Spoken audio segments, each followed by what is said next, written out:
Lord's table.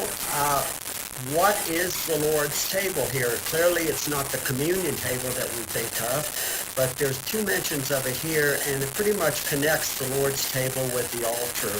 You're offering defiled sacrifices on the altar. You're bringing sacrifices to defile the Lord's table. So the Lord's table is likely here the altar. When God talks about his sacrifices on the altar, he breathes in the aroma, and it's a pleasing aroma. So the aroma, the fat burning on the altar, that's a pleasing aroma, and that comes from, and that is God's table. So here's a passage from Ezekiel 41 that sort of links the two, altar with Lord's table. Talks about the doorposts of the nave of the temple were squared, and in front of the holy place was something resembling an altar of wood. And then he gives the dimension of the altar, talks about its corners and its base and everything. He said to me, "This is the table that is before the Lord." So this altar of wood is the table that is before the Lord. So this passage pretty much confirms that the Lord's table here is the Lord's altar. So here's some examples of ancient altars, going from just a stone to a bunch of stones stacked up, and then I guess if you're Solomon or somebody like that, you can afford that altar there in the back. Now here is a presumed picture of what the tabernacle looks like, and then here are some tables right in here. Here's the altar here, and when they do the sacrifice, they cut up the meat, they divide the meat. The Lord gets the fat portions, and then the priests and the person doing the offering, they also get a portion of the sacrifice. So here's some tables here, but I think the altar is the Lord's table that's mentioned.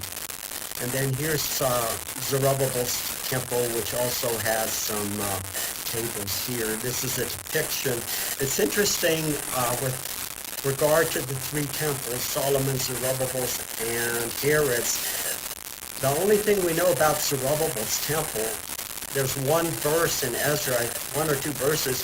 All it gives is the dimensions of the temple, and we're told that those who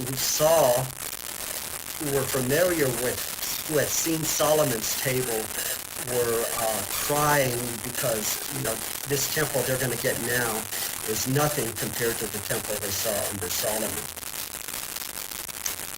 Okay, back to Malachi.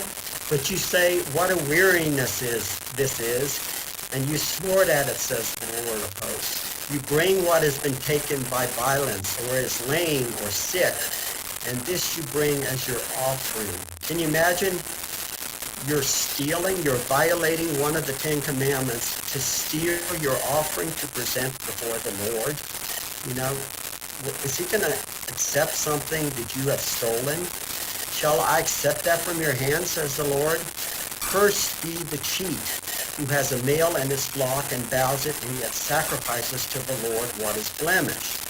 For I am a great king, says the Lord of hosts, and my name will be feared among the nations." So God is not saying here, that you need to bring an offering that you can't afford. Not everyone is an owner of livestock. Not everyone, can bring something, without spot and blemish to the Lord. But he's not talking against the poor here. If you can't, there's offerings of bulls, but only people who bring bulls is when there's a sin against the whole community, or a priest commits the sin. That's bulls. If an ordinary person does it, it would be a lamb or a goat. And if you can't afford a lamb or a goat without blemish, don't bring one that's in blemished. If you can't afford it, bring in pigeons or doves. And then if you can't afford pigeons or doves, then bring in, it's a tenth of an ephah of fine flour, finely ground flour, which I think works out to about 2 liters of flour. So God had, plans in place. If you can't afford an offering without blemish, if that's not within your means, then bring in the doves, and if you can't bring in the doves, then do the flour. But whatever you bring in something without blemish. Warner, is that sort of a sliding scale? Yes. Now one of the sacrifices is purification after childbirth, wasn't it? What did Mary and Joseph bring? 2 doves, I believe. 2 doves. The wise men had not yet made their delivery, had they? They didn't have the gold or frankincense or myrrh, so they offered 2 doves, which was acceptable. If they would have been more wealthy, they would have offered a lamb at the sacrifice. But God makes provisions. Whatever you bring, bring the best. If you can't afford the lamb or go without blemish, then bring the doves. If you can't afford the doves, then bring a couple of liters of finely ground flour. Now, we talked about the animals being without spot or blemish. God also demands that the priests who bring the offering also be without spot or blemish. So the offering and the one doing the sacrifices has to be without spot or blemish. Now the one doing the offering, the one bringing the offering, of course they can't be unclean or anything, but they don't have the same high standards as the priests do. Now this is the Lord telling Moses to speak to Aaron, saying, "None of your offspring throughout their generations who has a blemish may approach to offer the bread of his God." That word there, bread, is lahem, which is food, essentially food. There are bread offerings, there are food offerings, but this can also be, the animal offerings. It's essentially the food. "For no one who has a blemish," this is about the priest, "shall draw near. A man blind or lame, or one who has a mutilated face." Remember, the mutilated, that also referred to the animals.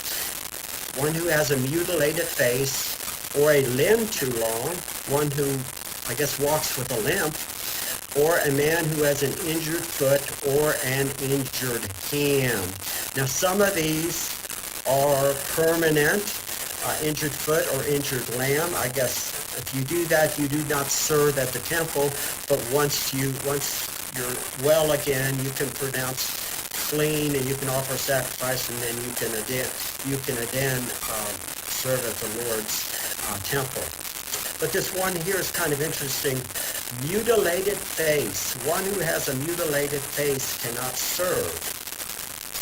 So what some people would do if they didn't like the priest and they didn't want to kill him, they wanted to make sure he didn't serve as priest again, they would mutilate his face. This is from Josephus. This goes back to the time of the Maccabean revolt, about the middle of the 2nd century BC, and the Parthians here, the Parthians were sort of in control of this area at this time, and they had Antigonus. He was a puppet king for them, and he was serving as sort of puppet king for Israel at this time, and he did not like Hyrcanus, who was the former high priest, and he was afraid that the Jews might want to again restore him to being high priest. So to make sure that he couldn't be high priest again, he cuts off his ears, and thereby took care that the high priesthood should never come to him anymore, because he was maimed, while the law required that this dignity, that this position of being the high priest, should belong to none but such as had their members entire. You couldn't have any be mutilated. That referred to high priest and priest also. So he cut off his ears. And think about, what did Peter do to Malchus? Cut off the ear. He would no longer be able to, to serve. Whether he was a priest or not, he couldn't come in contact with the priesthood anymore. So he essentially lost his job if Peter had not restored his ear. Okay, this is the second part where the Lord rebukes the priests as being his messengers. First rebuke was for offering the defective sacrifice. Now the priests are going to be rebuked because they're not doing a good job of teaching the people. Now let's start with a good example of being a priest, Ezra. So Ezra's not too far removed from this time frame. Ezra was around when they built the temple, so maybe 100 years or so in the past. Ezra had set his heart. We're going to be reading about the heart a couple of times. You're having your heart in the right place. He had set his heart to study the Bible, to study the law of the Lord, to do it, and to teach his statutes and rules in Israel. So there were 3 points that Ezra had set his heart to do.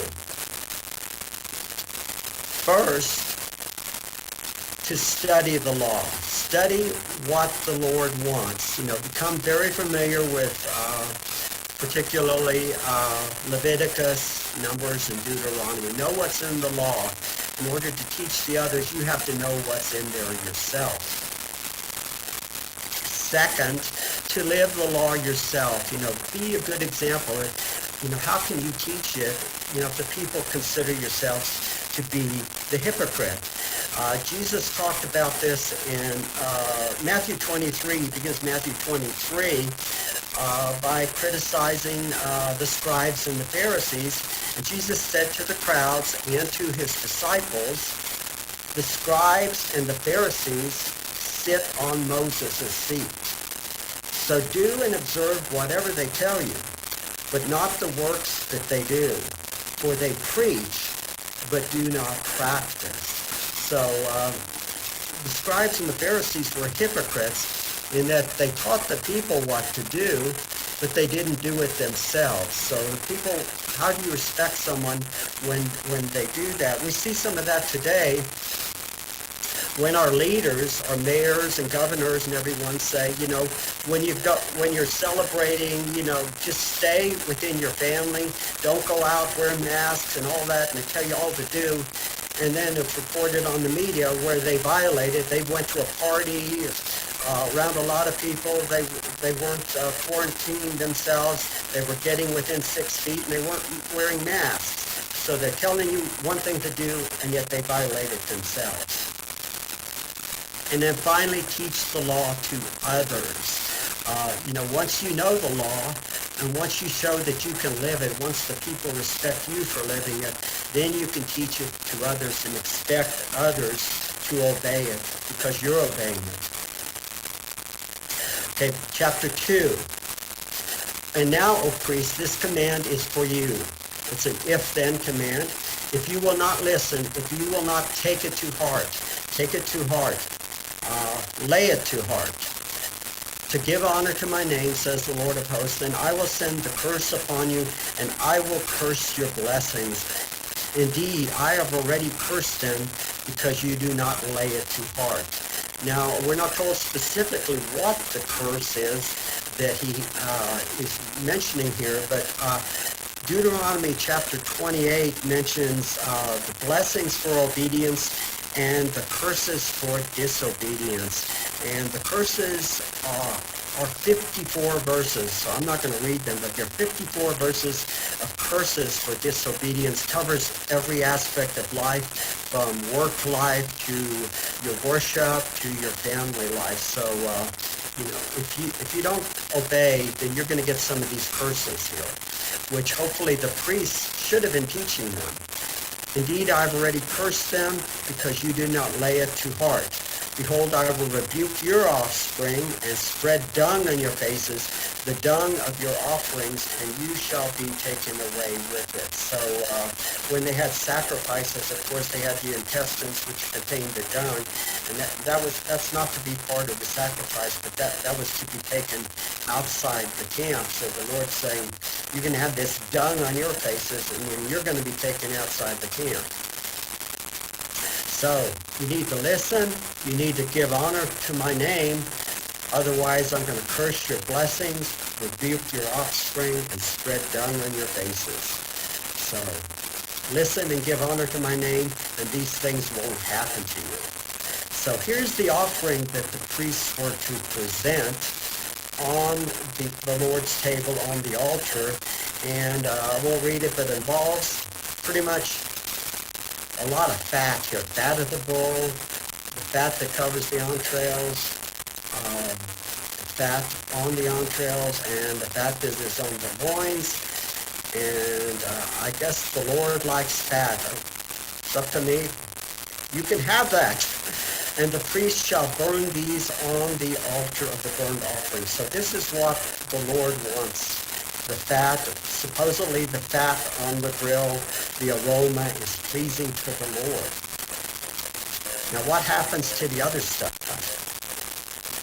The skin of the bull and its flesh, with its head, its legs, entrails, and dung, and all the rest, he shall carry outside the camp to a clean place, to the ash heap, and shall burn it up on a fire of wood. On the ash heap it shall be burned up. So this is what happened to all the stuff that is left.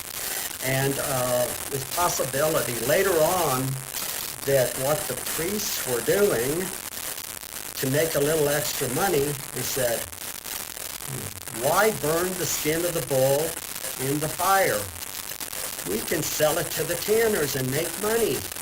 So one of the rabbis, this is in the Mishnah, said he went out and several times supervised the burning of this on the ash outside the camp. He said never once did he see the skin being brought out to burn. So he suspected that they were selling the skin to the tanners to make extra money. So shall ye know that I have set this command to you. The command is to honor my name, or I'm going to curse your blessings. That my covenant with Levi may stand, says the Lord. My covenant with him was one of life and peace, and I gave them to him. It was a covenant of fear, and he feared me. He stood in awe of my name. True instruction was in his mouth, and no wrong was found on his lips. He walked with me in peace and uprightness, and he turned many from iniquity. Now, this does not sound like the Levi that we read about in Genesis. It's Levi and his brother Simeon that after Jacob had made a covenant with Shechem, they went in and murdered the people while they were recovering from their circumcision. And when Jacob blessed his sons, rather than blessing Levi and Simeon, he pronounced a curse on them because of their weapons of violence. He said, cursed be their anger, for it's fierce, and their wrath, for it is cruel. So I don't think he's particularly talking about Levi the person, but Levi the tribe. As we talked about last week, when he was talking about Jacob I've loved and Esau I've hated, he wasn't talking about the two men individually, but their tribe, the Edomites and the Israelites here. So I think when he talks about this covenant here, this covenant of life and peace, we do see it in Levi, but later on with the people of Levi. So the Lord spoke to Moses, and he's talking about Phinehas. This is when they were bringing foreigners into the camp, and one Israelite brought a foreign woman into the camp, and Phinehas went in with a spear and ran it through both of them and appeased the Lord's anger. So the Lord spoke to Moses, saying, Phinehas the son of Eleazar, the son of Aaron the priest, has turned back my wrath from the children of Israel, because he was zealous with my zeal among them, so that I did not consume the children of Israel in my zeal. Therefore say, behold, I give to him. Now here we have this covenant of peace. I give to Phinehas and his descendants. I give to him my covenant of peace, and it shall be to him and his descendants after him, a covenant of an everlasting priesthood, because he was zealous for his God and made atonement for the children of Israel. We see the word zeal or zealous a lot in this passage. And as you know, there was a group during New Testament times, time of Jesus, called the Zealots. And they were after the Romans, try to get the Romans out of Jerusalem, out of Israel. And it's believed that the Zealots took their name from Phinehas because he was zealous. So the Zealots looked to Phinehas as sort of being their father. Warner, is it not true that when Christ cleansed the temple, the quote was that he was filled with zeal? Yes. Yes, zeal. So Christ was filled with zeal, and Phinehas was filled with zeal, and that you keep the foreigners out of God's camp, which should be holy. For the lips of a priest should guard knowledge, and his people should seek instruction from his mouth. For he is the messenger of the Lord of hosts. He is the Malach, the word Malach, where we get Malachi.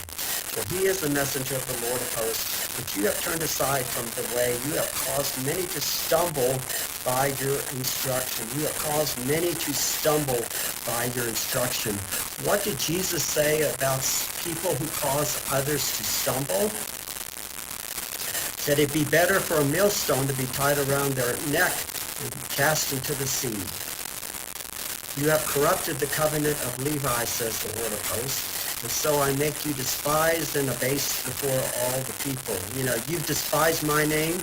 I will make you despised and debased before all my people, inasmuch as you do not keep my ways, but show partiality in your instruction. Showing partiality, that was something that was condemned by James in his letter. Don't show partiality. Here's some guidance for priests. They should be holy, not profane the name of their God. They offer the Lord's food offerings, the sacrifices, the bread of their God. Therefore they should be holy, because they offer the Lord's sacrifices. And it shall be like people like priests. If the people are bad, if people are bringing in bad sacrifices, it's only because the priests allow it. They let them get away with it, so they're doing it.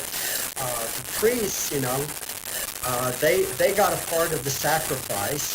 So if the people were bringing in animals that had a blemish, it didn't make a difference to them. The meat of an animal that had a blemish tasted the same as a meat, of an animal that had a blemish. So they were still getting their food. It didn't matter to them if it had a blemish.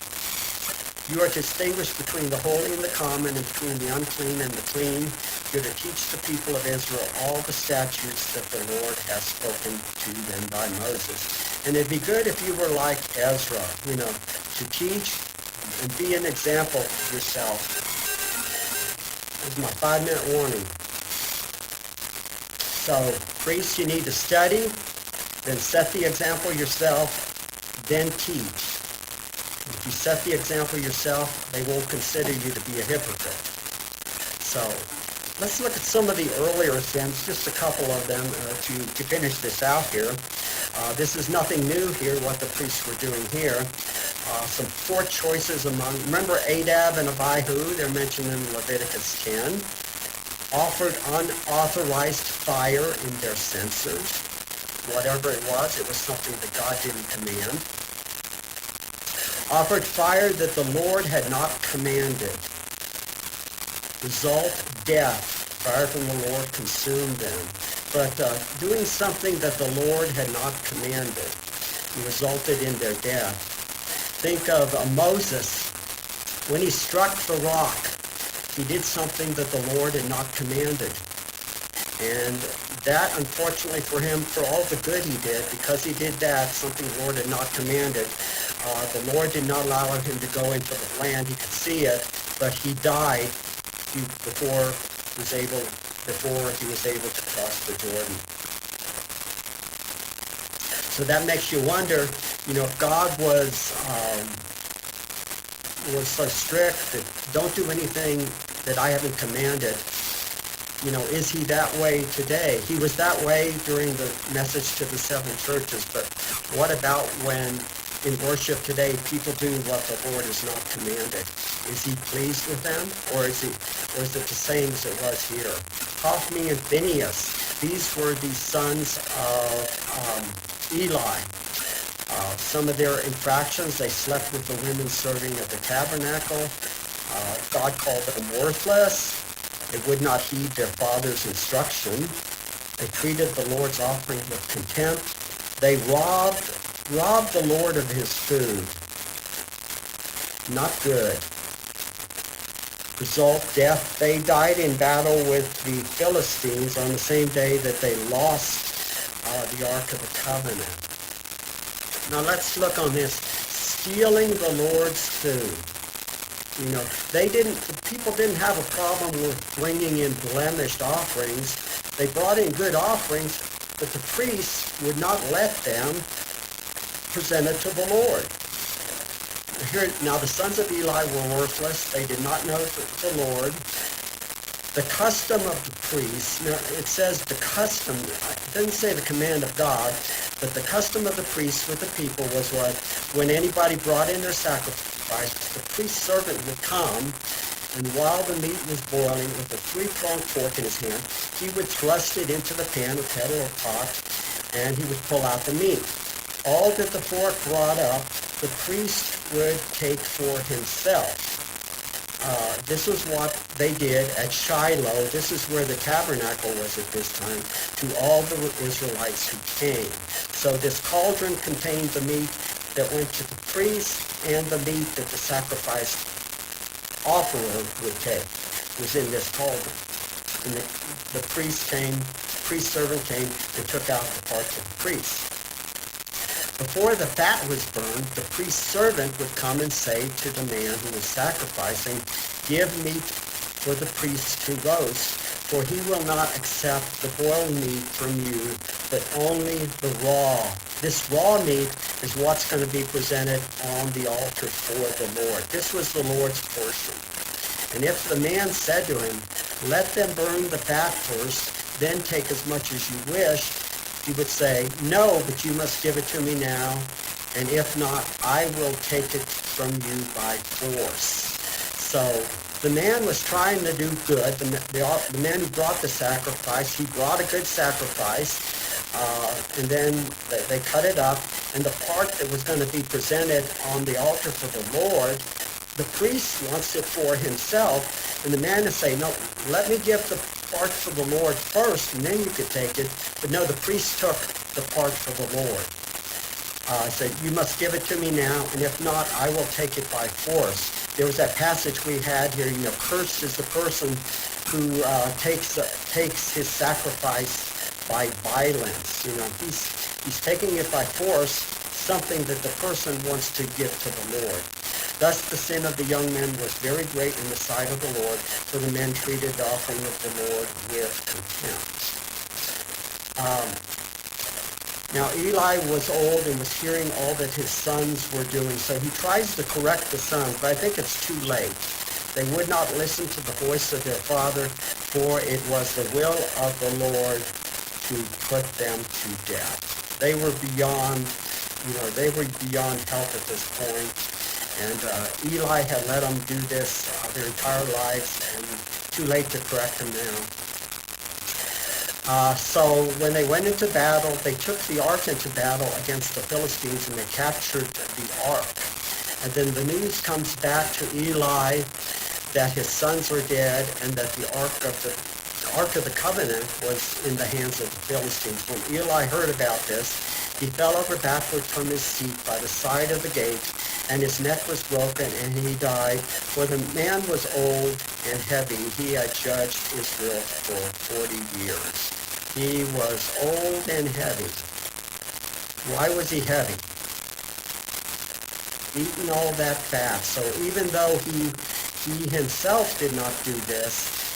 His sons were obviously giving him some of these fat portions, so even though he criticized them for doing it, he took part in what they had stolen from the Lord.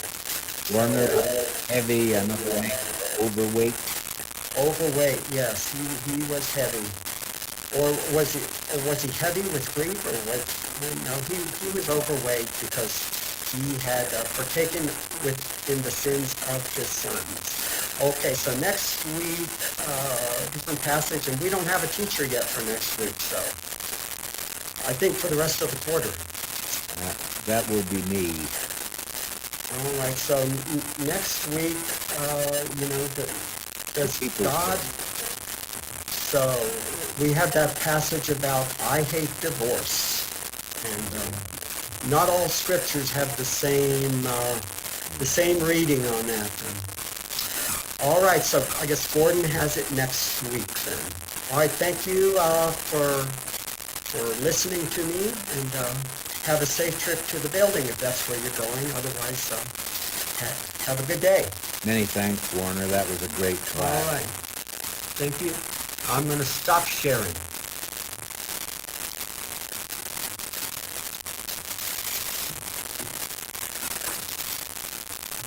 I'm off down to the church house.